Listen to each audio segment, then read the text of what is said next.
जय हिंद साथियों, नमस्कार। स्वागत है आप सभी का आपके अपने YouTube channel Mukesh Mahendra education पर। तो प्रिय विद्यार्थियों, कक्षा 12 हिंदी साहित्य का पेपर भी आज हो गया है और अब सभी पेपर जो है वो हमारे हो गए कंप्लीट। ठीक है, अब तो प्रिय विद्यार्थियों, अब इसका हम सॉल्यूशन करने वाले हिंदी साहित्य का। पेपर इजी था प्रिय विद्यार्थियों, ठीक है। पेपर आपने देख लिया होगा, पेपर अच्छे से किया भी होगा और बिल्कुल पेपर इजी था। यहाँ पर देखो किस प्रकार से क्वेश्चन पूछे, तो जो मैंने करवाए वही है। रामबाण बेस से सभी क्वेश्चन आपको देखने को मिल जाएंगे अगर आपने अच्छे से पढ़ाई की है तो। ये देखेगा, इनमें से मालवा क्षेत्र में बहने वाली नदी कौन सी है? तो प्रिय विद्यार्थियों, बनास दे रखा है, लूनी दे रखा है, घग्गर दे रखा है, चंबल दे रखा है। तो यहाँ पर कौन सा होगा? इसमें डी हो जाएगा, डी चंबल हो जाएगा। प्रिय विद्यार्थियों, चंबल जिन्होंने किया उन सभी के राइट है, चंबल कर देना इसमें।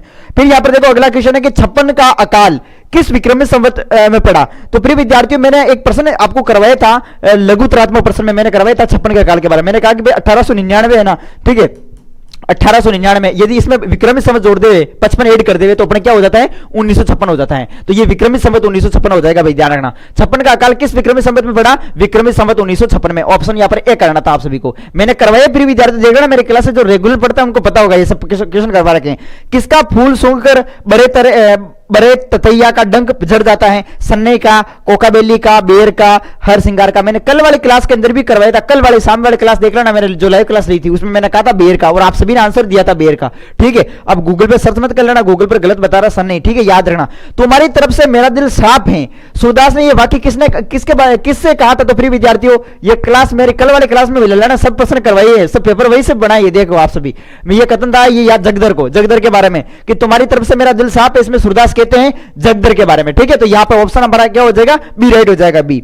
उसी प्रकार से नेक्स्ट अगला क्वेश्चन, पहचान लघु कथा में राजा ने सबसे पहले क्या हुक्म दिया था? प्रिय विद्यार्थियों, राजा ने प्रमुख हुक्म दिया था सब अपने अपने होठ सिले वाले, नहीं होठ क्या सिले वाले, सब प्रजा अपने कान बंद कर ले, सब लोग अपनी आंखें, कान का बंद कर सका, सब लोग अपनी आंखें बंद रखेंगे। बिल्कुल सी वाले राइट, ध्यान रखना, सी जिन्होंने किया उन सभी का राइट है। ठीक है, उसी प्रकार से अगला क्वेश्चन था कि दूसरा देवदास कहानी के पत्र मंगल पंडा के अनुसार स्नान कब अधूरा रहता है? देखो स्नान जो है, स्नान ये कब अधूरा रहता है? प्रिय विद्यार्थियों, स्नान के बाद भगवान के दर्शन नहीं करने पर, स्नान के बाद दक्षिणा नहीं देने पर, स्नान के बाद संतों की सेवा करने पर, स्नान के बाद चंदन की तिलक के बगैर।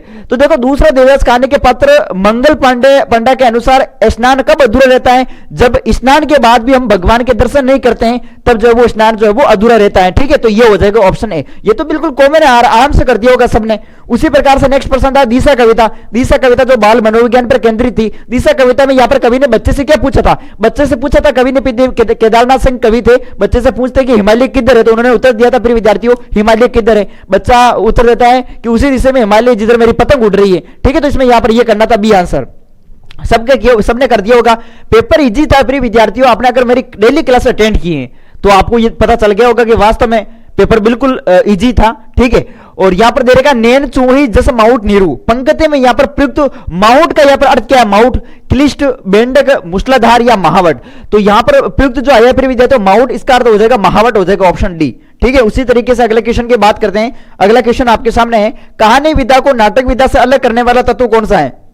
कथानक होता है, संवाद होता है, अभिनय होता है या पात्र होता है?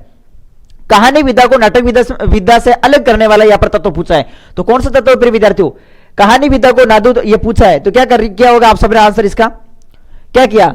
इसमें अभिनय हो जाएगा प्रिय विद्यार्थियों, अभिनय। ठीक है, अभिनय हो जाएगा, ध्यान रखना। नाट्य शास्त्र के अनुसार नाटक का शरीर किसे कहा गया है? तो नाट्य शास्त्र के अनुसार नाटक का पर जो शरीर है प्रिय विद्यार्थियों, समय का बंधन, बोले जाने वाले शब्द हो जाएगा। ठीक है, बोले जाने वाले शब्द, ऑप्शन बी राइट कर देना इसमें, बी। उसी प्रकार से नेक्स्ट क्वेश्चन अगला है आपके सामने, सबसे महत्वपूर्ण तथ्य सूचना समाचार लेखन की उल्टा पिरामिड शैली में जो है वो कहां होती है? तो ये देखो प्रिय विद्यार्थियों, सबसे महत्वपूर्ण, जैसे कि मैंने 3 भाग बताए थे, इंट्रो है, बॉडी है, समापन है। तो पहले तो इंट्रो में होगा ना, महत्वपूर्ण सूचना जो वो इंट्रो में होगी, मतलब शीर्ष पर होगी, शीर्ष पे। यहाँ पर शीर्ष देखो, इंट्रो ने देखकर देखो आपको घुमा फिरा के पूछा शीर्ष, तो यहाँ पर आपको शीर्ष करना था। ठीक है, उसी प्रकार से अगला क्वेश्चन है कि इनमें से व्याख्यात्मक आकार कौन सा है? व्याख्यात्मक जो पूर्ण व्याख्या करता है। अब जैसे कि यहाँ पर क्या दे रहेगा, कौन दे रहेगा, कैसे दे रहेगा, कब दे रहेगा, तो प्रिय विद्यार्थियों व्याख्यात्मक भाई कैसे हुआ, क्यों हुआ, कैसे और क्यों, ये व्याख्या करते हैं। तो ऑप्शन नंबर यहां पर सी राइट हो जाएगा, सी। उसी प्रकार से रिक्त स्थान वाले प्रश्न है आपके सामने, यहां पर देखेगा कि हिमाद्री तुंग सरंग प्रबुद्ध शुद्ध सभारती स्वयं प्रभा समुज्वला स्वतंत्रता पुकारती। पंक्ति में यहां पर गुण है, कौन सा गुण है प्रिय विद्यार्थियों? ओज गुण हो जाएगा, यहां पे ओज गुण करना है इसमें। हेमसुता पतिवाहन प्रिय, पंक्ति में दोष कौन सा हो जाएगा? दोष, क्लिष्ट तो दोष होगा, क्लिष्ट तो दोष मैंने सब कुछ करवा रखे, काव्य दोष सब कुछ, तो यहां पर क्लिष्ट तो दोष आपको करना था। क्लिष्टित्व दोष। कौन सा दोष करना था यहाँ पर? क्लिष्टित्व दोष। ठीक है, ये ध्यान रखना। काव्य में जहां अर्थ के आधार पर चमत्कार उत्पन्न हो उन्हें अलंकार कहते हैं। मैंने बताया था प्रिय विद्यार्थियों, अगर शब्द के स्तर पर चमत्कार की बात होती है तो शब्दालंकार, और अर्थ के स्तर पर चमत्कार की बात होती है तो अर्थालंकार, और शब्द और अर्थ दोनों में पाया जाता है तो वो उभयालंकार होता है। कल वाले क्लास के अंदर मैंने बताया था यहाँ पर करना था आपको अर्थालंकार। इसमें क्या करेंगे? अर्थालंकार करना था। देखो दो दो मेघ बरसते, मैं प्यासी की प्यासी, पंक्ति में यहाँ पे अलंकार होगा। अब प्रिय विद्यार्थियों ध्यान रखना, देखो दो दो मेघ बरसते हैं और मैं प्यासी प्यासी, भाई बादल भी जो है बरस रहे हैं और हम प्यासी की प्यासी, तो यहां पर कौन सा अलंकार होगा प्रिय विद्यार्थियों? यहां पर होगा, ध्यान रखना, आप अगर आपने इसमें किया है विशेषोक्ति अलंकार तो आपका राइट है। ठीक है, याद रखना इसमें ओनली विशेषोक्ति अलंकार ही होगा, कोई दूसरा नहीं होगा। ध्यान रखना, विशेषोक्ति अलंकार किया तो ही आपका राइट होगा, बाकी गलत है। ध्यान रखना, विशेषोक्ति अलंकार होगा इसमें। प्रत्येक चरण में यदि 31 वर्ण है, 16-15 पर यति तथा चरण के अंत में गुरु लघु नहीं होने के लक्षण वाला छंद कौन सा? यहाँ पर तो यहाँ पर कौन सा लक्षण बताए विद्यार्थियों? कवित छंद हो जाएगा। बिल्कुल इजी था, कवित छंद करना, इसमें कवित छंद हो जाएगा, कवित छंद। ठीक है, और गण को ज्ञात करने का जो प्रमुख सूत्र है यमा, ये देखो ये यमा तारा दे रखा है, यमा तारा, तो यमा तारा इसमें करना था यमा तारा राज भान सलग, ये इसका सूत्र था। ठीक है, गणों को वैसे आपको सूत्र नहीं लिखा तो वो गण लिख के आ जाते, ये गण मगण तगण रगण झगण भगण, इस प्रकार से ये प्रमुख 8 गण है, गणों की संख्या 8 थी ना, वही करना था। फिर यहां पर देखो प्रिय विद्यार्थियों, आपके सामने जो है वो अति लघुत्तरीय प्रश्न पूछे थे। प्रसाद गुण की परिभाषा लिखो। मैंने कहा मंदिरों में मिलता है प्रसाद, और जहां शौच होता है, प्रसाद का अर्थ होता है स्वच्छता, जिसमें मधुरता का संचार होता है। तो प्रसाद गुण जिसमें पाठ्य को तुरंत अर्थ समझ में आ जाए तो वहां पर कौन सा गुण होता है? प्रसाद गुण होता है। तो बस इतना सा आपको यहां पर बताना था। छंद कितने प्रकार के होते हैं नाम लिखो। प्रिय विद्यार्थियों, मात्रा के आधार पर छंद के 2 ही प्रकार है, एक तो मात्रिक छंद है, एक वर्णिक छंद है। बस ये करना था, मात्रिक और वर्णिक छंद। ठीक है, अब गूगल पे मत सर्च करना, फिर अपने बुक में चलो आप, मात्रिक और वर्णिक छंद 2 करना इसमें। ठीक है, कहानी लेखन कला को सीखने का सबसे अच्छा तरीका कौन सा है? तो कहानी लेखन कला को सीखने का सबसे अच्छा तरीका कौन सा प्रिय विद्यार्थियों? कहानी लेखन कला को सीखने का सबसे अच्छा तरीका यह है, उसको बार बार जो है पढ़ा जाए, नियमित रूप से जो है बहुत पढ़ना। ठीक है, नियमित रूप से पढ़ा जाए उसे, फिर स्वयं लिखे, तो ये इसका जो है अच्छा तरीका है। कविता सर्जन के संबंध में कौन सी शैली कवि की ताकत बन जाती है? कविता सर्जन के संबंध में कौन सी शैली जो है वो कवि की ताकत बन जाती है? तो कवि की प्रमुख ताकत बनती है, आप बता देना प्रिय विद्यार्थियों, लयबद्ध, ठीक है, संगीतात्मकता, और प्रमुख एक शैली होती है भावात्मक शैली। ठीक है, भावात्मक शैली, ये बता देना आप सभी। संपादक के नाम पत्र स्तंभ की सामान्य जानकारी दीजिएगा। संपादक के नाम पत्र स्तंभ की सामान्य जानकारी, तो देखो प्रिय विद्यार्थियों, संपादक के नाम पत्र स्तंभ की जानकारी में इस प्रकार से करना था कि इसमें पाठक जो है वो संपादक को संबोधित करके जो है पत्र लिखते हैं, और ये जनता की आवाज को जो है व्यक्त करने का एक प्रमुख जो है माध्यम होता है। इस तरीके से इसमें बताना था। फीचर की परिभाषा मैंने बताया था प्रिय विद्यार्थियों, फीचर ये मनोरंजन से लिखा जाता है, एक सुव्यवस्थित सर्जनात्मक आत्मनिष्ठ लेखन होता है। एक सुव्यवस्थित सर्जनात्मक आत्मनिष्ठ लेखन को कहते थे फीचर। तो ये इसकी प्रमुख परिभाषा आपने लिख दी होगी, मैंने भाई कई बार बोला था आप सभी विद्यार्थियों को। और एक पेपर देखो ज्यादा कोई हार्ड नहीं है प्रिय विद्यार्थियों, बिल्कुल सरल ही पेपर है ये। और इस प्रकार से आपको यहां पर देखो एक गद्यांश पूछा था, और मैं आप सभी विद्यार्थियों को कहना चाहूंगा, देखो प्रिय विद्यार्थियों, पेपर अच्छा हुआ खराब हुआ उसकी ओर अब ध्यान ना देवे प्रिय विद्यार्थियों, जो हो गया। अब अगले जो है तैयारी आपका क्या होना, 12th के बाद आप क्या करना चाहते हैं? ठीक है, अब प्रिय विद्यार्थियों जी जान लगा देना, जिन्होंने अभी बीएसटीसी में फॉर्म नहीं भराया है तो फॉर्म भरवा लेना। बीएसटीसी के बारे में संपूर्ण मैंने जानकारी दी है, एक वीडियो आने वाला अभी आपके सामने। और टीचर बनना है आपको, ठीक है, टीचर बनना है, अध्यापक बनना है तो बीएसटीसी कीजिएगा। ठीक है, अगर मार साहब बनना है नहीं तो सबसे अच्छा तरीका यही है प्रिय विद्यार्थियों, बीएसटीसी। कम समय में अगर नौकरी लगना है तो ये बीएसटीसी आप कीजिएगा। ठीक है, बीएसटीसी की कंप्लीट जानकारी मैं अभी वीडियो लेकर आ रहा हूं, उसमें दे रखी है। और बाकी बीएसटीसी की मैं कंप्लीट आपको तैयारी करवाऊंगा, कोचिंग में भटकने की कोई जरूरत नहीं है प्रिय विद्यार्थियों, 10-12 हजार लगने की कोई जरूरत नहीं है, मैं आपको कंप्लीट तैयारी करवाऊंगा कोर्स में। ठीक है, नाम मात्र के शुल्क पर मैं आपको कंप्लीट तैयारी करवाऊंगा। यूट्यूब पर भी हमारी क्लासेस चलेगी। मेरा अपना एप्लीकेशन है महेंद्र ब्यावर कोचिंग, महेंद्र ब्यावर कोचिंग, ये अपना ऐप है प्रिय विद्यार्थियों, महेंद्र ब्यावर कोचिंग। ठीक है, सर्च कर लेना प्ले स्टोर पे, इस प्रकार से सर्च कर लेना, ये अपना एप्लीकेशन मिल जाएगा आपको। महेंद्र ब्यावर कोचिंग अपना ऐप है, प्ले स्टोर से डाउनलोड कर लेना, महेंद्र ब्यावर कोचिंग।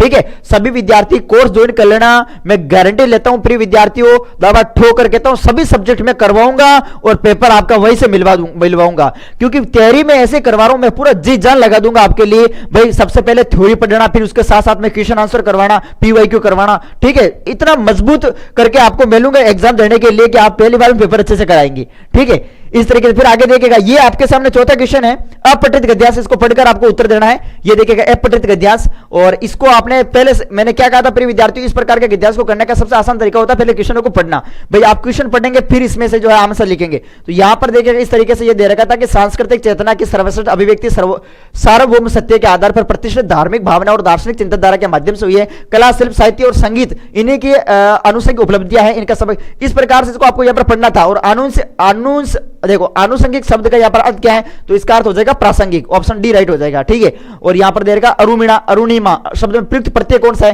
भाई देखो उपसर्ग जो शब्द के आगे जुड़ते हैं, प्रत्यय जो शब्द के पीछे जुड़ते हैं। अभी हिंदी में हम पढ़ेंगे प्रिय विद्यार्थियों, बीएसटीसी की तैयारी करेंगे तो उसमें देखो ये आएंगे काम आपके प्रत्यय है, उपसर्ग है, विलोम है, तो प्रत्यय जो शब्द के पीछे जुड़ते हैं। यहां पर देखो अरुणिमा में देखो इमा प्रत्यय लग रहा है, इमा, तो यहां पर आपको सी आंसर करना था, सी इमा हो जाएगा इसमें, ठीक है। और इस तरीके से ये दे रखा है विदेशी और विजातीय तत्वों के परस्पर संघात से भारत पर जो वो क्या प्रभाव पड़ा है, भारत के, इसमें आप पढ़ेंगे तो आपको पता चल गया होगा, इसमें डी हो जाएगा, भारत में अदम्य जीवन शक्ति का संचार हुआ है, ठीक है। और गद्यांश का शीर्षक वगैरह ये आपको सब कुछ इसमें पढ़ लिया होगा आप सभी ने प्रिय विद्यार्थियों। और एक बार देख लो, ये आपके सामने पद्यांश है, और इसमें भी देखो इस प्रकार से जो है प्रश्न पूछे थे, ज्यादा कोई हार्ड नहीं, ये पेपर बिल्कुल इजी था। ये आपके सामने देखो 6 से लेकर 15 तक के जो प्रश्न थे प्रिय विद्यार्थियों, इनके जो है आपको ये आंसर लिखना था, थोड़ा दिखाई कम दे रहा है इसमें।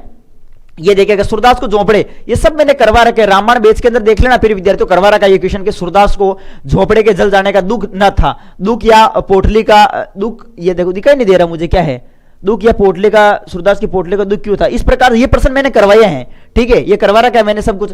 बिस्कोर के, क्योंकि वो पुनर्निर्माण में विश्वास करते थे, बिस्कोर की माटीपाड़ में गांव में बारिश आने पर कैसा वातावरण होता था, ये सब कुछ क्वेश्चन आपने देख लिए होंगे। अपना मालवा खाऊ जड़ू सभ्यता पाठ के आधार पर बताइए कि मालवा के क्या जानते हो, ठीक है, मालवा के समय में आप क्या जानते हैं, उस प्रकार से अपने विचार प्रकट करने थे। देवसेना का गीत में पढ़ले चल रहे हैं अपने पथ पर, पंक्ति का आशीष स्पष्ट करो। देवसेना का गीत बिल्कुल इजी, जयशंकर प्रसाद द्वारा रचित, वहां से ये है। 12 मास के फागुन मास में विरहण से नागवती की कैसी स्थिति हो रही है, ठीक है, वो वीरे की आग में जो वो जल रही है। इस प्रकार से ये सब कुछ क्वेश्चन मैंने करवाई हुए हैं। देखो सचिदानंद हिरण, ये कल वाली मैंने कहा कवि परिचय, लेखक परिचय, मैंने कहा कोई भी है फिक्स लाइन याद करके चले जाओ, लिख देना। ये देखो आपके सामने अज्ञे जी आ गया, अज्ञे जी मैंने कल बताया था ना प्रिय विद्यार्थियों, अज्ञे जी का इंपोर्टेंट है, ये याद कर लेना। तो देखो सच्चिदानंद हिरानंद वात्सेन अज्ञे आ गया आपके सामने, ये ग्रंथ का भी दे रखा था में। बालक द्वारा लड्डू मांगने पर पिता व अध्यापक क्यों निराश हो गए, ठीक है। किसान को साझे में खेती करने किससे, ये देख सकते हो रामचंद्र शुक्ल ममता कालिया का आया, दोनों में से कोई ये करना था, ठीक है। और अगर आपने वो फिक्स लाइनें याद कर रखी है तो वो कर लिया होगा तो आपके नंबर पक्के है, ठीक है। मानवीकरण अलंकार की परिभाषा, मानवीकरण अलंकार जहां मानवीय भावनाओं में जो है, मानवीय भावनाओं और क्रियाओं में जो है यहाँ पर आरोपण किया जाता तो वहां पर होता है मानवीकरण अलंकार, ठीक है। और ये आपके सामने खंड सा और खंड समय इस प्रकार से प्रश्न है, 60 शब्दों में उत्तर लिखने थे। सरोज स्मृति कविता के बारे में इस प्रकार से ये दे रखा था, भरत राम का प्रेम अटूट संबंध, ठीक है। ये 17 क्वेश्चन 3-3 नंबर के अंदर पूछे थे, इजी था, इतना कोई हार्ड नहीं था। अगर आपने आराम से थोड़ी भी और भी हमारी क्लासें देखी है, ठीक है, अगर आपने कोर्स पहले ज्वाइन नहीं कर पाए, अगर लास्ट में 2 दिन पहले ज्वाइन किया तो भी आपने अच्छे से कवर कर लिया होगा। ये सब कुछ मैंने करवा रखे हैं। ये सप्रसंग व्याख्या यहाँ पर पूछी थी प्रिय विद्यार्थी, और सप्रसंग व्याख्या की मैंने आपको ट्रिक भी बताई थी। और इस तरीके से ये देखो, ये आपके सामने एक निबंध पूछा था, निबंध इन चारों में से किसी एक पर करना था। भाई कोई आराम से कर सकते थे। मेरी पूरी पुस्तक राजस्थान की शौर्य परंपरा, ऑपरेशन सिंदूर के बारे में सब परिचित है, भारत का गौरव, इसके बारे में यहाँ पर बताना था। ये नियमित योग आज की महत्व आवश्यकता, भाई योग पर भी लिख सकते थे नियम, योग करने से हमारे क्या फायदा मिलता है, ठीक है। और इस प्रकार से ये था आपका पेपर। तो प्रिय विद्यार्थियों अब जो क्लासें हैं, अब क्लासें शुरू हो जाएगी अपनी बीएसटीसी की। अब शाम को भी लाइव क्लास लूंगा मैं, आप सभी विद्यार्थियों को जुड़ना है, ध्यान रखना। अब बीएसटीसी की तैयारी शुरू हो जाएगी, क्योंकि बीएसटीसी में इतना टाइम नहीं मिलने वाला है। मान के चलो ज्यादा से ज्यादा टाइम है आपके पास 2 महीना, बस 2 महीने ही मान के चलो, 2 महीने ही है प्रिय विद्यार्थियों। जो भी करना है बस 2 महीने में करना है, ठीक है। तो आप जी जान लगाना मेरे साथ। ये अपना एप्लीकेशन है महेंद्र ब्यावर कोचिंग, मैं आपको फिर बता देता हूं प्रिय विद्यार्थियों, Mahendra Beawar coaching, Mahendra Beawar coaching app है, प्ले स्टोर से डाउनलोड कर लेना और इसकी कंप्लीट तैयारी मैं करवाऊंगा आपको, ठीक है। और महेंद्र ब्यावर कोचिंग अपना ऐप है, डाउनलोड कर लेना, कोर्स ज्वाइन कर लेना, ठीक है। ये प्रिय विद्यार्थियों इसमें सब कुछ कंप्लीट तैयारी करवा दूंगा मैं। और किसी प्रकार का कोई डाउट हो तो ये नंबर दे रहा हूं 97 84 89 25 85, इन पर मैसेज कर देना प्रिय विद्यार्थियों, ओके। चलो अब यहां पर बात करें हम, देखो इसकी क्लास की बात करें तो क्लास रेगुलर होगी अपने 8 बजे होगी, ठीक है, इसी चैनल पर होगी 8 बजे। और इसके बारे में संपूर्ण जानकारी बीएसटीसी के बारे में अभी लाने वाला हूं। और बीएसटीसी में आप सभी विद्यार्थी जिन्होंने अभी फॉर्म नहीं भरवाया तो फॉर्म भरवा लेना प्रिय विद्यार्थियों। 11 मार्च इसकी लास्ट डेट है, 11 मार्च इसमें लास्ट डेट है प्रिय विद्यार्थियों, सभी फॉर्म भरवा लीजिएगा, ठीक है। बस प्रिय विद्यार्थियों आज के लिए इतना ही, मिलते हैं और किसी शाम को मिलेंगे। और बाकी मैं आपको बीएसटीसी के बारे में जो वीडियो लेके आ रहा हूं उसको जरूर आप देखें, ओके प्रिय विद्यार्थियों। जय हिंद। और हाँ, जाते जाते एक बार वीडियो को हाइप जरूर करें, HYP हाइप करें प्रिय विद्यार्थियों, ताकि ये ज्यादा से ज्यादा स्टूडेंट के पास पहुंचे, ओके। जय हिंद, जय भारत।